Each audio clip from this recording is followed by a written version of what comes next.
Hello YouTube. I know it's been a long time since I put up another Tam's Healthy Kitchen video.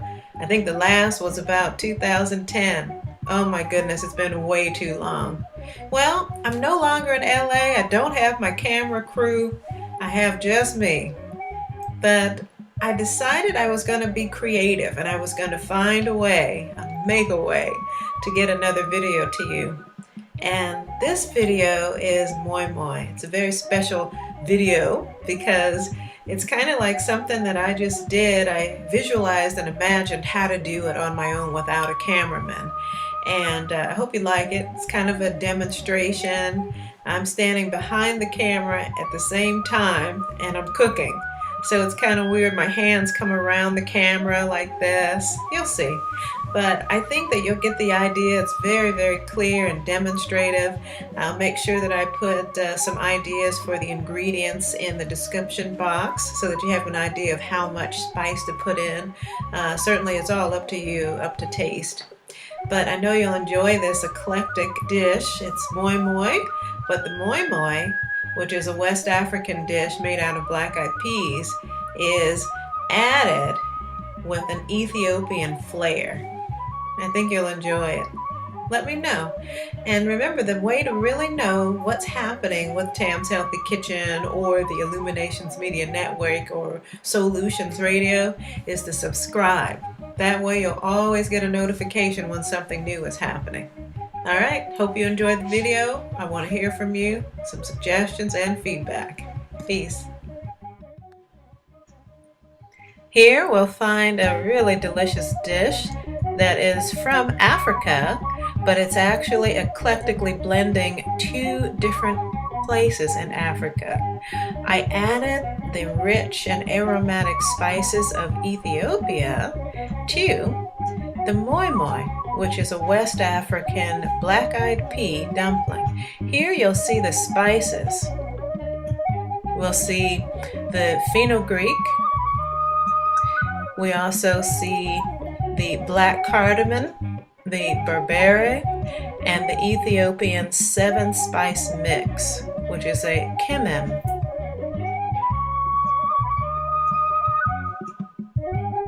And here we have the beautiful black-eyed peas that are just so nourishing, and they're so familiar to not only West Africa, but also to the African American here because we use it as well. It was passed down from our ancestors and they brought it over from Africa.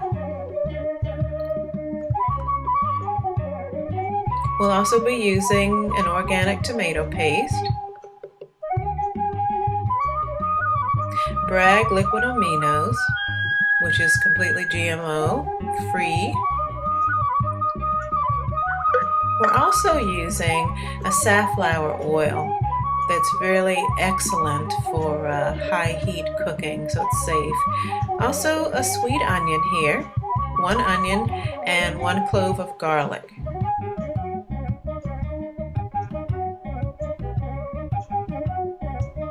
We're going to be using Mexican corn husks that are usually used for making tortillas, but we're actually going to be using to shape and form our moi moi, wrapping them into cute little morsels, little packages, and we're going to tie the packages up with these ripped, shredded pieces of the corn husk. Excellent. So now we're ready to go. Looking at all of our ingredients, we'll go for the next step.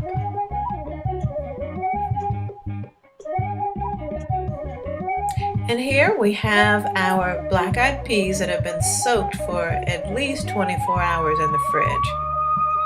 And what that does is loosens the skin because we want to remove those skins so that we have a white pea that's free of the black eye. The black eye is connected to the skin. And what they usually do in Africa is they spend hours, groups of women spend hours rubbing the black-eyed peas between their fingers to loosen and remove those skins. But you know, today we live in an age where we want to do it faster. You see how the skins will separate with the agitation of rubbing the fingers, but hey, we're going to do it faster.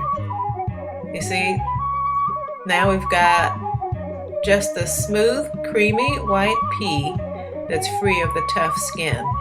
And we don't want that skin in our moi moi. We want our moi moi to be smooth and creamy without that texture. There's already enough fiber within the pea itself, so we don't need that. So, modern conveniences. We put it right there in the food processor. We agitate it just enough, breaking them up, loosening the skins, because remember, they're already loosened pretty much because they've soaked in water for so long. And as you see, we've got it broken up in bits, and those are separated. So we're going to dump this out into a bowl. And certainly we don't want to waste any, so we'll scoop it all out into the bowl. And it's all ready to go. What we're going to do next is to separate those skins from the peas by running it under water. And here we are. This is a long process. It does require some patience, but what you're going to do is agitate those peas as you run the water. And you'll notice that you might lose some of the peas, but it'll mostly be those skins that are floating up and then flowing out into the sink. Make sure that you do have your drain, the drain there to catch those seeds. Otherwise, you're going to be in trouble. Okay, so we're rinsing and agitating, and those skins are floating up and away. As you can see, they're right there in the basin, and the peas that are in the bowl are creamy white there. You see? And you can lift them up and you can strain them out, and that's what we're going to do in a second. Takes a little bit of time, but it is so worth it. So they continue to rise and flow over into the basin.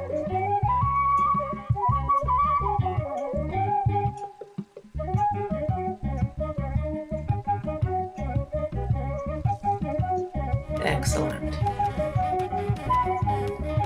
As you see, we might have one or two peas. We can do that with our fingers. But most of those black eyes are gone now. Took a little time, but it was a whole lot faster than what our sisters did in Africa, and probably still do to this day. I think we need to be on a mission to help them out, send over some Cuisine arts. But one by one, any left, you can just separate them and peel those skins easily away now. Running water. And by the way, all that soaking and all that water is washing away any of the enzymes that may cause gas. So you'll find that this is an excellent dish for people who usually have digestive issues with legumes. Now, here we are. We've got our creamy peas that are no longer black-eyed peas. They're all clean and they're ready to go. There we go.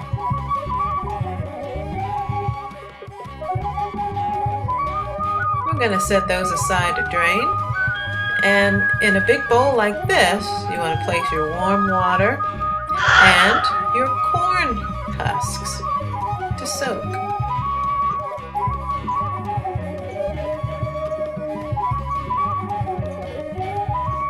You want to make sure that they're all very well submerged so that they absorb all the water and soften.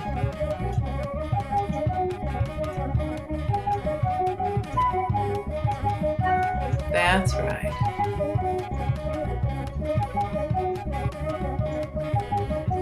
Softening. and you'll let them sit for at least 10 minutes. Now, here we have our onion and our garlic. Smash that garlic so you can get this tough skin off of there. Get that little end off. The end can be a little bitter and dry. We don't want to bite into that in our creamy moi moi. Chop them up. Remember, they don't have to be chopped up that small because they're going in the food processor. And so here we are.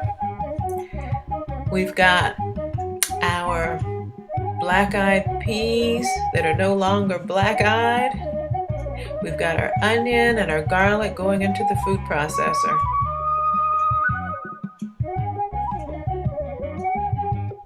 That's right, every little bit counts.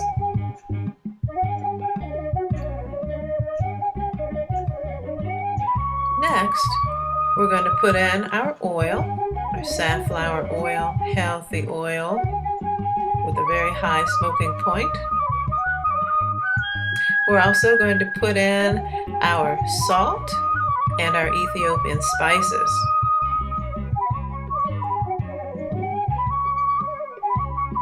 Next, we're putting in our Bragg liquid aminos, and that's just 1 tablespoon, just to give it a little bit of richness and body.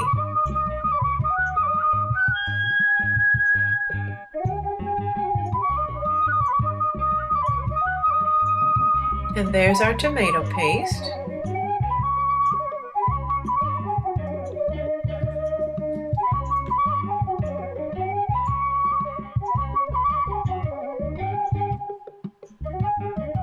And it already smells good with those spices. And here we go. We're going to process it in our food processor, which is a beautiful vintage Cuisine art that I got at a garage sale. I just love that thing. They don't make things like they used to. This is all metal.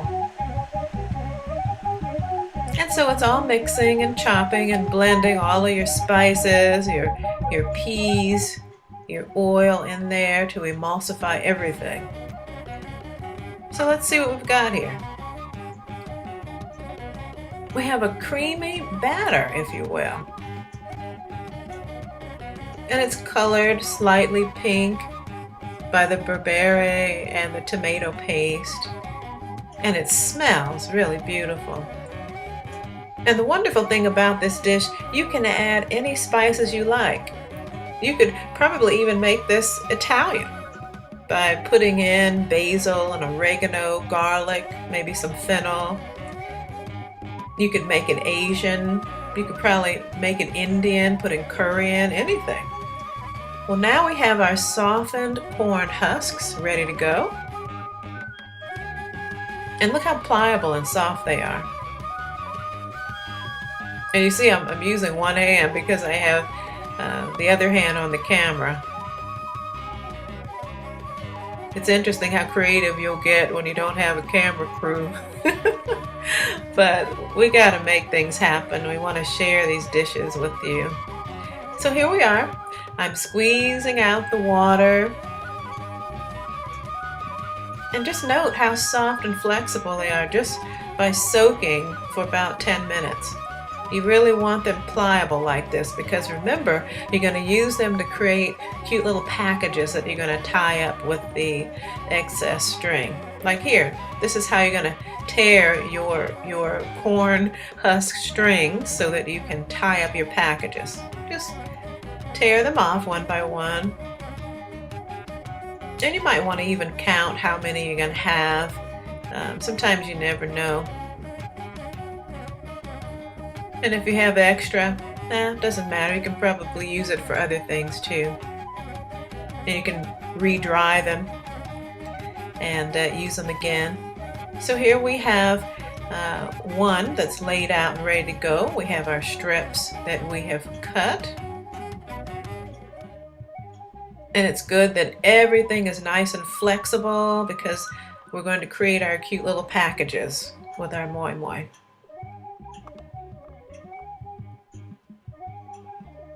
There they are, ready to go. Okay, Now, you want to put in the perfect amount of moi moi, of your pudding or your batter. You definitely don't want to put too much in because then it'll be challenging to close it up. And here's a finished product. I thought I'd show you what it's supposed to look like when you're done. This is just one way of doing it. It's kind of a bow tie configuration there, but there are many different ways of doing it. This is generally how the tortilla is made. That's why they have that shape. And then there's a couple more, just to show you what they're supposed to look like when you're done. So here, we're going to go through the process of how to actually do it, creating these cute little packages. So just about a quarter of a cup of your batter, or maybe even less. And this is one way again of folding it over. Folding over each side, all four corners. And there you've got a little envelope, if you will. And you take one of your ties. And you're going to tie it up. See, these are the packages that you're going to steam your pudding in. Takes a little bit of dexterity, but I know you can do it. You see, it's all sealed up and folded up inside. And that's what they can look like.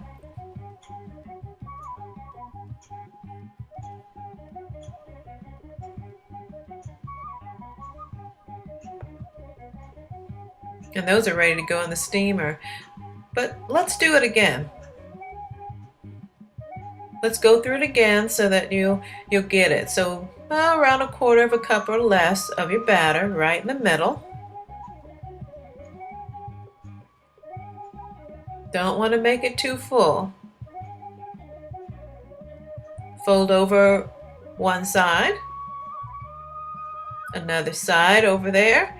Fold down the top and then the bottom. And there you have it. Your little envelope. That's easy enough. And you take your tie and you tie it closed. See, just as easy as tying a shoe. Most people don't tie shoes anymore, but you get the idea. As long as it's all inside, it's held tightly, you've got a beautiful package there. And if you feel that you need to practice more, you can practice. You really can't do it wrong. You can try other ways of doing it as well.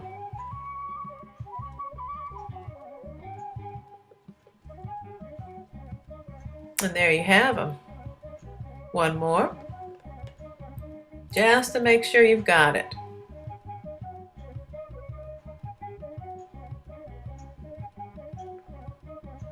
So you're going to scoop in your pudding or your batter, whatever you want to call it. Fold over one side, the other side. This time I fold up the bottom and then the top. There's your envelope. Take one of your ties.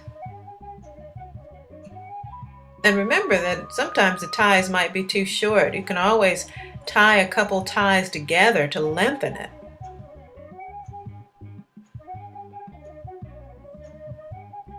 Just like anything, a little practice makes perfect. So there we've got our cute little bow tie pillow, if you will, that's filled with that delicious moi moi pudding. Ready to go in the steamer. Excellent. And then what happens when you have some left? Maybe you might want to do it a little differently. Maybe your fingers aren't dexter enough to put it in those corn silks. So how about putting them in an oiled ramekin and covering it with foil? Now the foil isn't going to come into contact with your food, so don't worry about it. So this is another way of doing it. You can make a little cake rather than those little pillows. Just pour it into your greased ramekin. There you are. We don't want to waste a drop.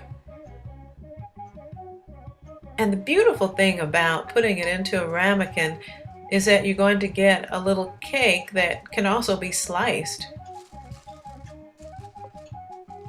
So there you are. You cover it with foil because you want to protect it. You certainly don't want water to drip in during the steaming process. So it's all sealed and it's ready to go. Now here we are. We've got our big pot steaming and ready to go. We've put our steaming rack in the bottom of the pot. We've got just enough water so that the water doesn't rise up above. And it's hot and ready to go. You see our rack down there? We've got that rolling water. You want to carefully drop your little pillows into the steamer. Be careful not to touch the sides. You see, I'm being very careful there. And I'm being mindful to leave some room for my ramekin. There we are. They're all ready to go. And you may want to experiment, depending on your stove, to steam for 45 minutes or an hour, depending how moist they are. And here they are, all finished. A few little pillows around. We've got the steamed ramekin in the middle. So let's unwrap and see what we've got.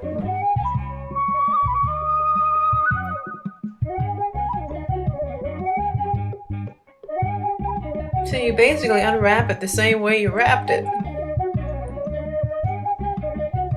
Ah, and what you've got inside is a bow tie shaped pudding. It's kind of formed into a small loaf. Now, it would have been a little firmer if I had waited until it cooled, but I couldn't wait. I just had to show you what it could look like. So you see how the pea has reformed itself into something of substance there. Our ramekin is smooth. See how smooth that is? It's firm. Oh, I have to taste it. I know it's good. Oh, it's good. Those Ethiopian spices with that creaminess of the black-eyed pea. Oh, that's absolutely delicious. Imagine what you could do with this. Experimenting with spices. I mean, basically what you need is herbs, you need spices, you need some oil, you need the black-eyed pea. I would always add tomato paste to it. Oh, it's so good. These can be great little hors d'oeuvres or snacks, protein rich without the cholesterol. And here you have it. This is an idea. If you notice, I cut the one that was in the ramekin up in little strips that you see up at the top. And then at the bottom, I've got some of those little bow tie individual pieces. And I have those in some some Ethiopian sauce that's made with the berbere.